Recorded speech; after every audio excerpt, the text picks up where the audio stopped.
Hey friends, it's Betsy from Museful Creations. This little tray, it's where everything begins. Bits and pieces I've collected, sorted, saved, ready to be transformed. Today, I'm sharing something never done before, a totally new way to bind using one hole, no sewing, no signatures, a beginner-friendly mechanism, and a whole lot of Christmas magic. Let me show you. Museful Creations, come and see. Crafted with joy soulfully. I'm starting with a faux leather that I picked up at Hobby Lobby, and then I will proceed to use a poinsettia embossing folder, and I will always test first on a scrap piece of paper so that I won't ruin my main piece. Next, I cut 2 chipboard pieces, 3.5 by 7 inches, and I covered one side of each, and then I chose some cheesecloth to add in between the faux leather cover and the digital back cover, if you will, to give it a little bit of softness and structure.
This one-hole binding changed everything for me, and I've already started adapting it in new ways.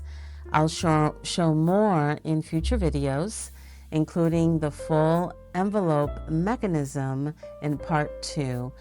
If you're journaling along for December daily, let me know in the comments. I'd love to hear what you're working on. Also, subscribe and like and share. And thanks for spending some time with me.